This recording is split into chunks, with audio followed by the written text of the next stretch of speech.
active addiction to you? How do you define that? Because I believe that changes my answer. What what active addiction is? What I'm saying is, so let's say I'm right now. I'm using drugs. I'm using heroin.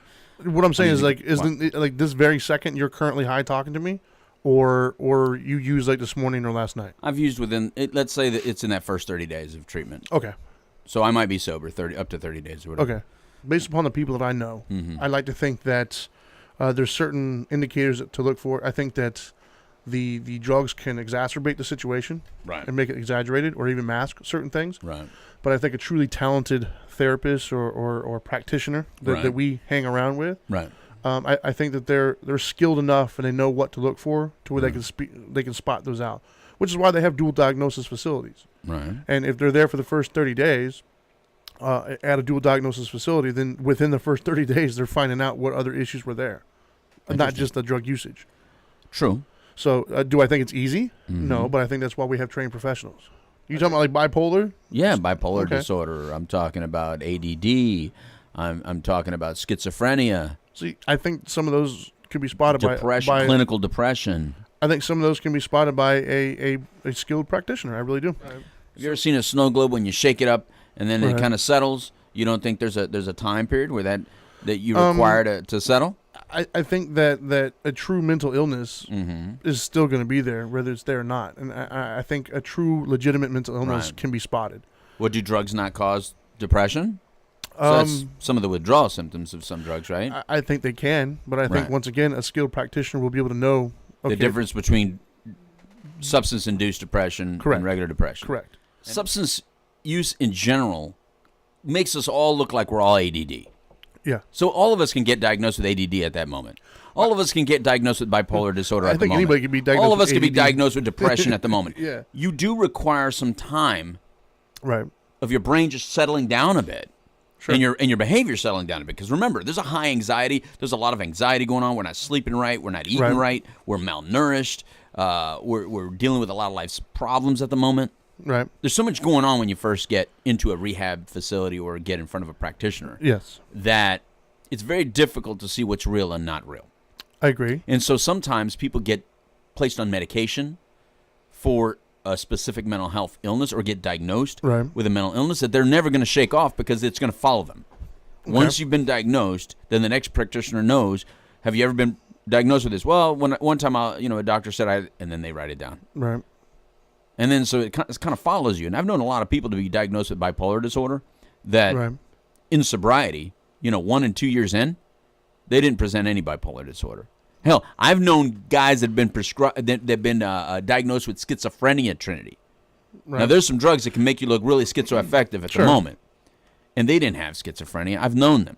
Right. I've been around them as clinical people, and we as treatment centers and people in this industry need to at least advise our clients, look, it's not for you to go off and get off your meds just because you don't think you're dealing with it anymore, because you might require this long term. Well, you're not even qualified to make that decision. Right, but at least understand, hey, after you leave rehab, remember, you have to get with another psychiatrist or a good one after, just to ensure that what we saw presenting in these first 30 days, it still requires some follow-up. Some of it may still require medication management. Some of it may not. I don't know. Remember, I'm only meeting you and seeing you after you just went through this traumatic and chaotic experience. And we had a poll. We did have a poll. Right. And the poll results at the moment are 70-30. 70% saying no and 30% saying yes. Right. And we'll read the questions. The poll question was, is a mental health diagnosis made while someone is in active addiction valid? So a lot of people said no. If substance abuse, if dependence is a mental illness, right? If it has that, then why not just simply understand that it has some of the symptoms that also look like other problems. Right. But if you treat just depression and allow your client to still drink thinking, well, we're treating the depression. Ouch. All right. Right? Because that was our problem years ago, and I hope we don't go back to that ever. We had people with true mental illness that found substances and found aids for that. For instance, when I started smoking pot as a young kid, I said, man, this is the answer to my ADHD. Yeah.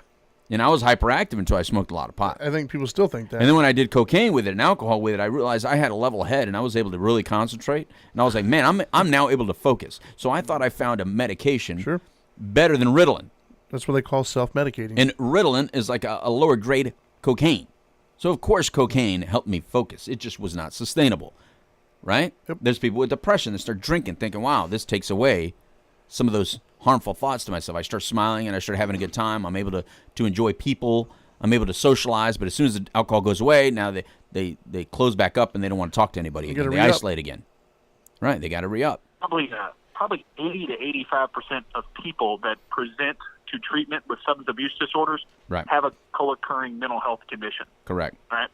So, but a lot of times those characteristics of substance abuse and when you get off substances and alcohol are similar to some of the symptoms of mental health. Right. So the thing about diagnoses and medication is we don't always know what works. And the good thing about treatment is you have somebody in a safe and stable environment, so you can see how they respond to stuff. And everybody's different. I agree a lot with the nose. I got to be honest with you, Patrick, because I think that the overlap is an issue in our industry. Right. And and I get very concerned that people get diagnosed with something pretty serious at times when actually it's substance induced. And when the substances are removed and they get treated for their substance disorder, sometimes those aren't presenting anymore. But if 100%. but if they don't go back and get reevaluated after they've went through a treatment process, they forever walk around thinking they have that mental illness when in actuality their true mental illness is substance use disorder in remission. Correct. In the DSM talks about people needing to be sober and not using for 6 or 9 months before you can officially diagnose them. But sometimes when you go to treatment, you don't have that much time, So. Yeah, really? You're lucky if you get a couple weeks. That's right. I mean, Denny's now texting me back and now wanting to jump on the air. Oh man. Yeah. Listen, why are you not answering my phone calls, man? I listen. If I call you between 12 and 1 on a Friday, okay, you just got to pick up the dang phone. That means I'm calling you live on the air. That's good. That's good to know. So you tell your staff. I don't care what kind of staff meeting you're in or what lunch you're having. You got to tell your staff, Louis is more important. I got to leave. I pretty much did that. I ended it 5 minutes early. I did the awkward, like, I got to go. So I'm here. All right, I'm here on the couch. Generally speaking, I disagree in making diagnostic decisions that are pretty extreme, such as like saying somebody has bipolar disorder like 2 weeks after they've been using methamphetamines, something of that nature, or even like anxiety. So generally I stay away from giving people diagnoses in the first like 1 to 2 months until we start to see their more baseline behaviors come out. What addict using crack or crystal meth doesn't look like a borderline personality disorder, by the way?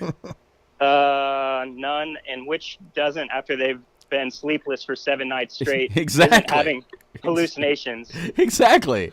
You know what I love though is the fact that all of us who are even remotely connected to this field, all feel the need to qualify our answers. Yeah, you have to. None of us are just simply yes or no. It's always well, see, but It's awesome. Yeah. All right. So anyway, it's a complicated thing, kids. The thing is that if you've been diagnosed with any mental health issue and you're using, and those people don't know that you're using, you need to out yourself. You need to say something about it, or go get stabilized so that you can see whether this is really happening to you, whether you really need to be on these psychotropic medications or these psychiatric medications. The only way to really find out is you got to walk in there with a clear head, and you can't get a clear head if you're using. I'm just sorry. You just can't do it. And so you may walk around the rest of your life on some medications that you really don't require. Anyway, from all of us here on the Couch Live, adios amigos. It's time for a taco. Goodbye.